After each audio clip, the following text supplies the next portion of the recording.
Assalamualaikum warahmatullahi wabarakatuh.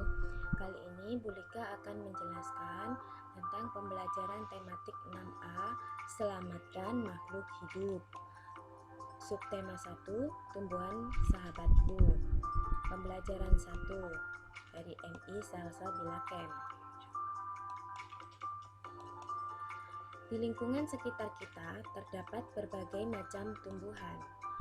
Tumbuhan merupakan sumber kehidupan dan memberikan manfaat bagi semua makhluk hidup termasuk manusia dan hewan. Manfaat tumbuhan bagi manusia yaitu yang pertama sebagai sumber energi, 2 sebagai sumber vitamin untuk kesehatan, 3 sebagai sumber oksigen untuk bernapas, 4 sebagai pengikat air tanah, 5 sebagai peneduh dan memperindah kehidupan yang ada di bumi. Bagian-bagian tumbuhan yang dapat dimanfaatkan antara lain biji,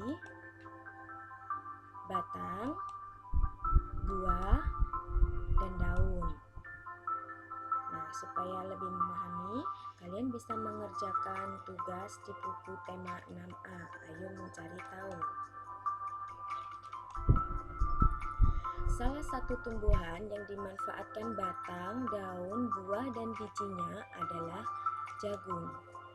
Jagung merupakan komoditas tanaman pangan kedua terpenting setelah padi.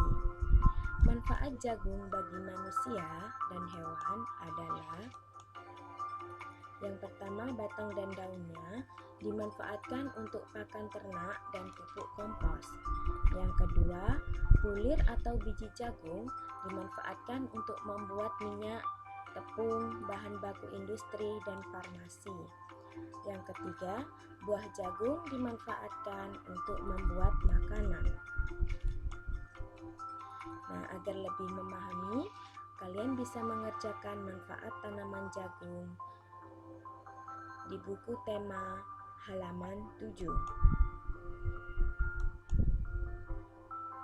Perkembangbiakan tanaman jagung. Jagung merupakan tanaman biji berkeping satu, berakar serabut, berbatang tegak, dan berruas-ruas, serta memiliki daun sejajar. Tanaman jagung berkembang biak dengan biji. Jagung memiliki bunga jantan dan bunga betina yang terpisah dalam satu tanaman. Perkembangbiakan jagung dapat terjadi secara alami dan juga buatan. Perkembangbiakan secara alami pada tumbuhan jagung dimulai dengan proses penyerbukan atau jatuhnya tepung sari pada bunga jantan ke kepala putik pada bunga betina. Ini bunga jantan dan ini adalah tongkol atau bunga betina yang terdapat serbuk sari di sini. Biasanya perkembangbiakan secara alami tumbuhan jagung itu dibantu oleh angin. Setelah proses penyerbukan dilanjutkan dengan proses pembuahan atau fertilisasi yang ditandai dengan keluarnya rambut jagung. Ini dari tongkol ya. Perkembangbiakan buatan pada tumbuhan jagung dimulai dari biji jagung yang dikecambahkan selama 7 hari dalam pot. Setelah itu, biji jagung yang telah tumbuh menjadi bibit tanaman jagung dipindahkan ke ladang dan disiram setiap pagi dan sore serta diberi pupuk. Nah, supaya kalian memahami perkembangbiakan tanaman jagung, kalian bisa mengerjakan tugas ayo menulis di buku tema halaman 6. Perkembangbiakan generatif pada tumbuhan. Tumbuhan jagung merupakan salah satu tumbuhan yang berkembang biak secara generatif. Tahukah kalian apa itu berkembang biak? Berkembang biak itu adalah cara menghasilkan keturunan atau anak. Setiap makhluk hidup memiliki kemampuan untuk berkembang biak untuk melestarikan hidupnya, termasuk pada tumbuhan. Perkembangbiakan tumbuhan itu ada dua, yaitu perkembangbiakan generatif dan perkembangbiakan vegetatif. Perkembangbiakan generatif adalah perkembangbiakan yang terjadi melalui proses kawin, sedangkan perkembangbiakan vegetatif adalah perkembangbiakan yang terjadi tanpa melalui proses perkawinan. Tumbuhan yang mengalami proses perkembangbiakan secara generatif itu adalah tumbuhan berbiji seperti jagung, padi, pepaya, mangga, durian, dan lain sebagainya. Masih banyak lagi yang lainnya. Alat perkembangbiakan pada tumbuhan berbiji adalah bunga. Bagian-bagian dari bunga sempurna. Bunga sempurna memiliki bagian-bagian. Yang pertama yaitu benang sari. Ini adalah benang sari. Benang sari ada dua bagian, yaitu tangkai sari dan juga kepala sari. Di kepala sari ini terdapat serbuk sari. Yang kedua yaitu putik.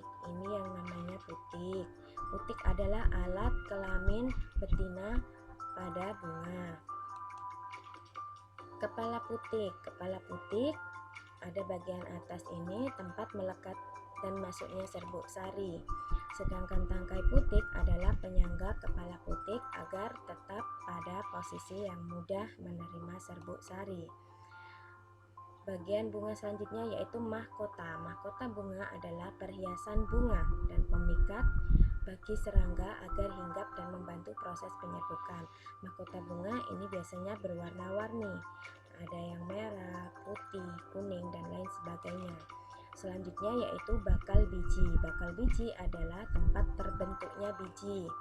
Yang selanjutnya yaitu kelopak bunga. Ini kelopak bunga. Kelopak bunga adalah bagian di dekat dasar bunga yang berfungsi melindungi dan menyelimuti bunga saat masih kuncup. Dasar bunga. Dasar bunga ini adalah tempat bertumpunya mahkota dan bagian-bagian bunga yang lainnya. Yang terakhir yaitu tangkai bunga, adalah bagian bunga yang menghubungkan antara batang dengan bunga. Proses pembuahan pada bunga. Proses pembuahan pada bunga diawali dengan penyerbukan atau polinasi, yaitu jatuhnya benang sari ke kepala putik. Benang sari jatuh ke kepala putik. Setelah itu terjadi proses fertilisasi atau meleburnya sel sperma dan sel telur pada saluran putik. Di sini terjadi fertilisasi. Setelah itu menghasilkan zigot. Dari zigot berkembang menjadi embrio di bakal biji. Setelah itu menjadi biji, berkecambah dan menjadi tumbuhan baru. Macam-macam penyerbukan. Penyerbukan itu pada umumnya ada 4, yaitu penyerbukan sendiri, penyerbukan dari bunga yang sama. Yang kedua, penyerbukan tertutup, ini bagian dari penyerbukan sendiri. Bedanya kalau penyerbukan tertutup terjadi pada bunga yang belum mekar. Yang ketiga, penyerbukan tetangga. Penyerbukan tetangga terjadi dari polen atau benang sari bunga lain tetapi masih satu tanaman. Jadi misalnya satu tanaman ada 2 tangkai bunga, benang sari yang ini jatuh ke kepala putik sini. Terus penyerbukan silang terjadi pada benang sari dari individu lain tapi masih dalam jenis bunga yang sama. Nih, dari sini jatuh ke kepala putik sini.